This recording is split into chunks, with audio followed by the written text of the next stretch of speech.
आप देख रहे हैं हमारा YouTube चैनल दी सच्चा भारत और आज के इस बुलेटिन में आपका स्वागत है। सच्चा भारत में सबसे पहले आप देखेंगे स्थानीय व जिले के समाचार, फिर देखेंगे राज्य व राष्ट्र के समाचार।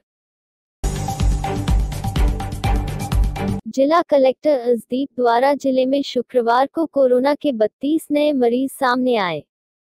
इसी के साथ कोरोना संक्रमितों का आंकड़ा बढ़कर 9,570 पहुंच गया है, जबकि कोरोना से जिले में अब तक 131 लोगों की मौत हो गई है।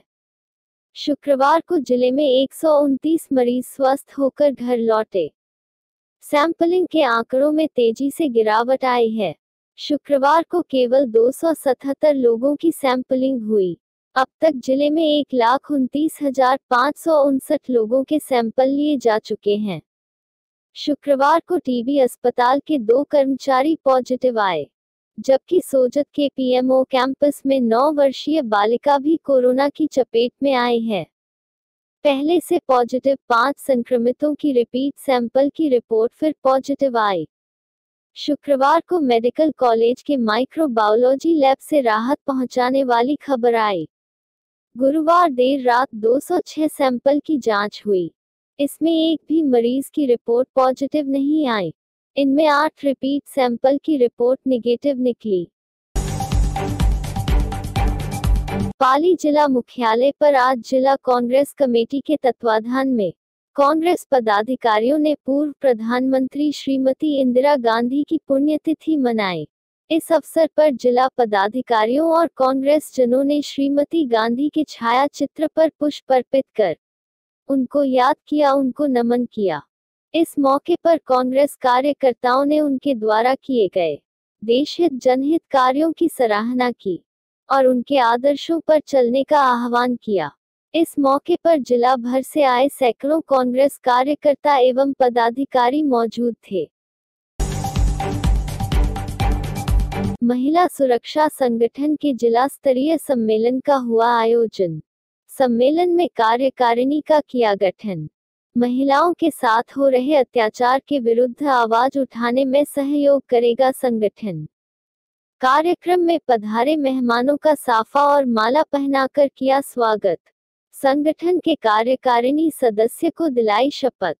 महिला सुरक्षा सहायता संगठन का जिला स्तरीय सम्मेलन शुक्रवार को एक निजी गार्डन में संगठन के नवनिर्वाचित अध्यक्ष कुलदीप पवार की अध्यक्षता में कार्यक्रम का आयोजन हुआ। इस संगठन का उद्देश्य महिलाओं के साथ हो रहे अत्याचार एवं शोषण के विरुद्ध आवाज उठाने के लिए महिलाओं का सहयोग करने के लिए हमेशा तैयार रहेगा। कार्यकारिणी में महासचिव पद पर रमेश माली, उपाध्यक्ष रामचंद्र जांगिड़, मुकेश मालवीय, कोषाध्यक्ष विकास तंवर और मीडिया प्रभारी के रूप में प्रदीप कुमार चौधरी नियुक्त किया गया। कार्यक्रम में यातायात प्रभारी निर्मा विश्नोई बानगढ़, अस्पताल चौकी प्रभारी धनराज चौहान, केंद्रीय राज्य कर्मचारी बीमा निगम पाली के जसराज सिंह राठौर, कॉलेज प्राचार्य गोविंद प्रसाद भगवती, हैंडलूम के संचालक दिलीप भवानी, महिला प्रकोष्ठ अध्यक्ष मनीषा हातेचा में शिरकत की। जिला सीएमएचओ द्वारा मारवाड़ जंक्शन कोविड-19 योद्धाओं का किया सम्मान। उपखंड स्तरीय चिकित्सा विभाग सम्मान समारोह आयोजित। जिले के मारवाड़ जंक्शन उपखंड पर वैश्विक कोरोना महामारी में उत्कृष्ट सेवा देने वाले चिकित्सा कर्मियों का आज पाली जिला चिकित्सा सीएमएचओ रामपाल मिर्धा द्वारा उनका बहुमान किया गया। विशेष कार्यक्रम में राजकीय चिकित्सालय परिसर पर इस आयोजन में पाली जिला अतिरिक्त सीएमएचओ और औषधि विभाग डायरेक्टर एवं सभी चिकित्सा प्रभारियों की मौजूदगी में कोविड-19 में सराहनीय सेवा देने वाले चिकित्सा कर्मियों को सम्मानित किया गया। जिला सीएमएचओ द्वारा सभी कर्मचारियों को प्रशस्ति पत्र एवं मोमेंटो प्रदान किए गए, साथ ही उनके की गई कार्यों की सराहना की गई। इस मौके पर चिकित्सा जिला अधिकारी द्वारा अस्पताल परिसर में योगदान करने वाले भामाशाहों का भी सम्मान किया गया। जिला चिकित्सा प्रभारी ने कर्मचारियों को सरकारी गाइडलाइंस का पालन कर कोरोना बचाव रोकथाम में अपनी ड्यूटी करने का आह्वान किया।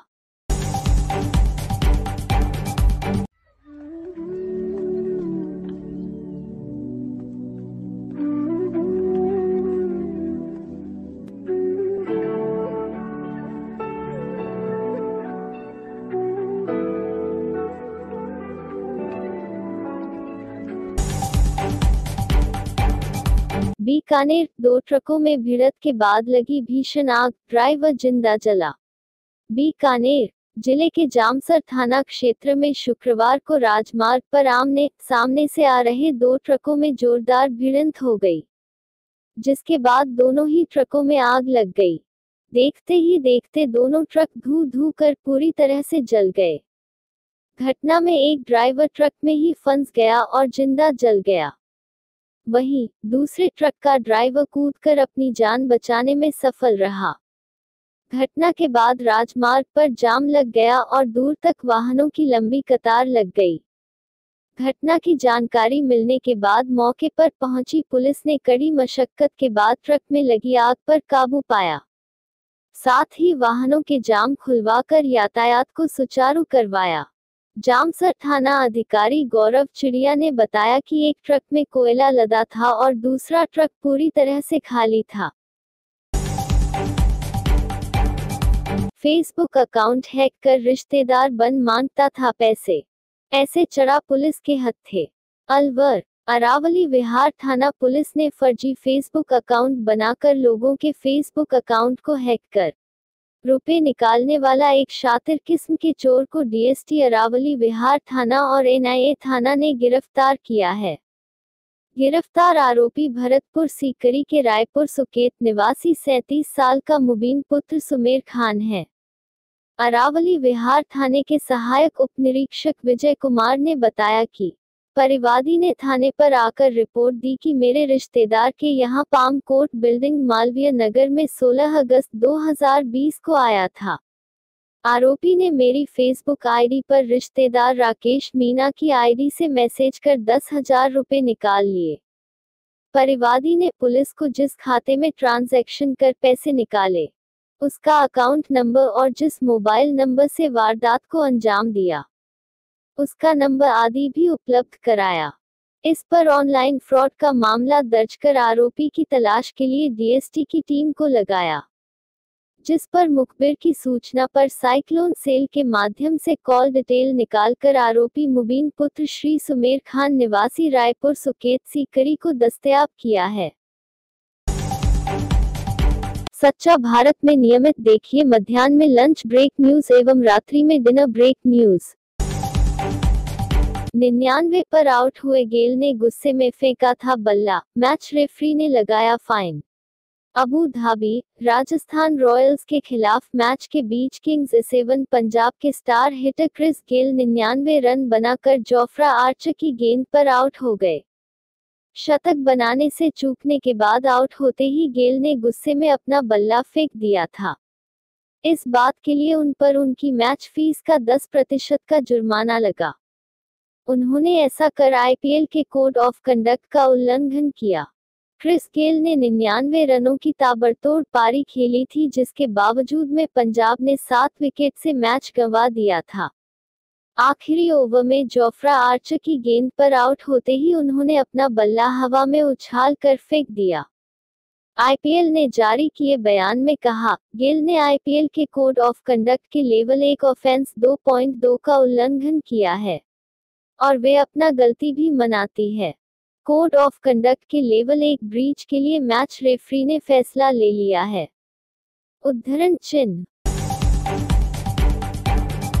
फ्रांस में आतंकी हमला। नीस में हमला करने वाला ट्यूनीशिया का रहने वाला था, वो इटली से फ्रांस पहुंचा।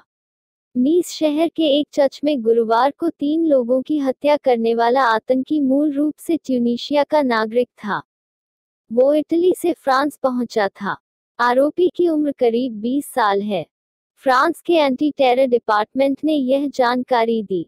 इस बीच अमेरिकी राष्ट्रपति डोनाल्ड ट्रंप ने घटना की निंदा करते हुए कहा कि इस मुश्किल घड़ी में अमेरिका फ्रांस के साथ खड़ा है। यूरोपीय यूनियन ने भी कहा है कि इस तरह के हमले बर्दाश्त नहीं किए जा सकते। पिछले महीने इटली आया था एंटी टेरर डिपार्टमेंट के जीन फ्रेंको। इस रिकॉर्ड ने मीडिया से कहा, हमलावर की पहचान ट्यूनीशिया के नागरिक के तौर पर की गई है। वह 20 सितंबर को इटली से फ्रांस आया था। 9 अक्टूबर को पेरिस पहुंचा। उसके पास एक धार्मिक ग्रंथ भी मिला। पुलिस की जवाबी कार्रवाई में वो गंभीर रूप से घायल हुआ है। पेरिस में उसका इलाज चल रहा है। हमले में घायल हुए 44 साल के चौथे व्यक्ति की हालत गंभीर बनी हुई है। हमलावर के बारे में पहले से कोई इंटेलिजेंस इनपुट नहीं मिला था। उत्तर प्रदेश में दहलाने वाली हत्या, अमेठी में दलित प्रधान के पति को जिंदा जलाया, सांसद स्मृति के दखल के बाद एक गिरफ्तार। उत्तर प्रदेश में एक और दहलाने वाली वारदात सामने आई है। अमेठी में गुरुवार रात दलित प्रधान के पति को अगवा करके जिंदा जला दिया गया। रात को वो अधजली हालत में मिले। लखनऊ के ट्रॉमा सेंटर ले जाते वक्त उनकी मौत हो गई। हत्या के बाद गांव में तनाव है और पुलिस बल तैनात किया गया है। अमेठी से सांसद स्मृति ईरानी ने इस मामले में दखल दिया और तत्काल कार्रवाई करने को कहा। इसके बाद पुलिस ने एक आरोपी को गिरफ्तार कर लिया है। पुलिस ने बताया कि घटना मुंशीगंज के बंदोया गांव की है। यहां ग्राम प्रधान छोटका के पति अर्जुन गुरुवार सुबह घर से निकले थे। परिवार का आरोप है कि गांव के ही के तिवारी, आशुतोष, राजेश मिश्रा, रवि और संतोष ने उन्हें अगवा कर लिया। अर्जुन काफी देर तक घर नहीं लौटे तो उनके बेटे सुरेंद्र ने पुलिस में इसकी सूचना दी। रात करीब 10:30 बजे अर्जुन ग्रामीण कृष्ण कुमार के अहाते में अधजली हालत में मिले। उन्हें जिला अस्पताल ले जाया गया और आज सुबह उन्हें वहां से लखनऊ के ट्रॉमा सेंटर रेफर किया गया। रास्ते में ही उनकी मौत हो गई। गुर्जर आंदोलन की आग, गहलोत सरकार गुर्जर बाहुल्य जिलों में रासुका लगाने की तैयारी में। जयपुर, प्रदेश में गुर्जर आंदोलन की आग तेज हो गई है। गुर्जर आरक्षण संघर्ष समिति ने 1 नवंबर से आंदोलन की घोषणा कर दी है।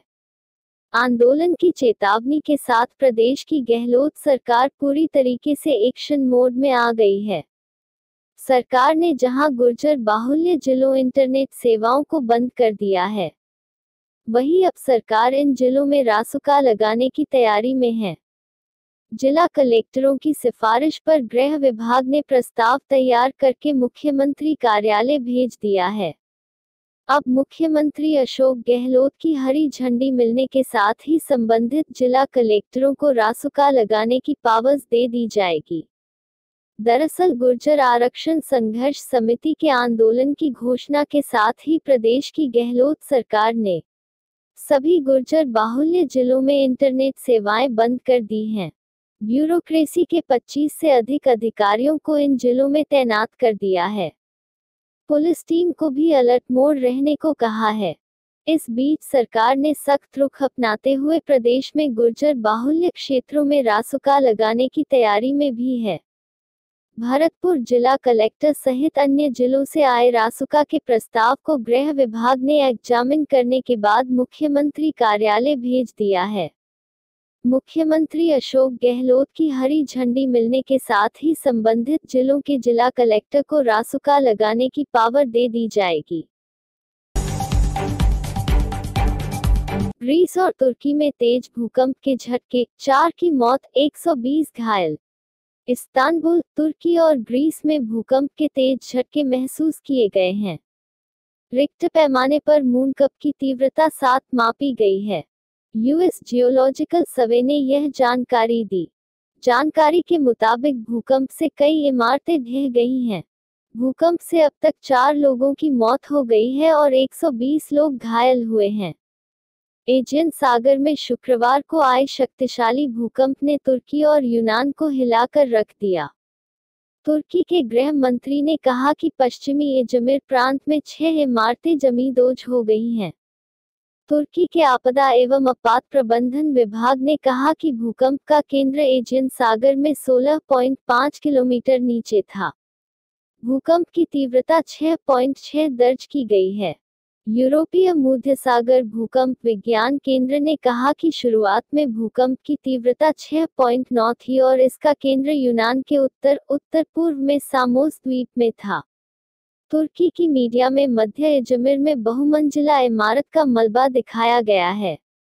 इसके अलावा बचावकर्मी भी तैनात दिखाई दे रहे हैं। मध्य इजमिर में कई जगह धुआं उठने की तस्वीरें भी सामने आई हैं। ऐसे ही नए अपडेट पाने के लिए द सच्चा भारत चैनल को सब्सक्राइब कीजिए। धन्यवाद।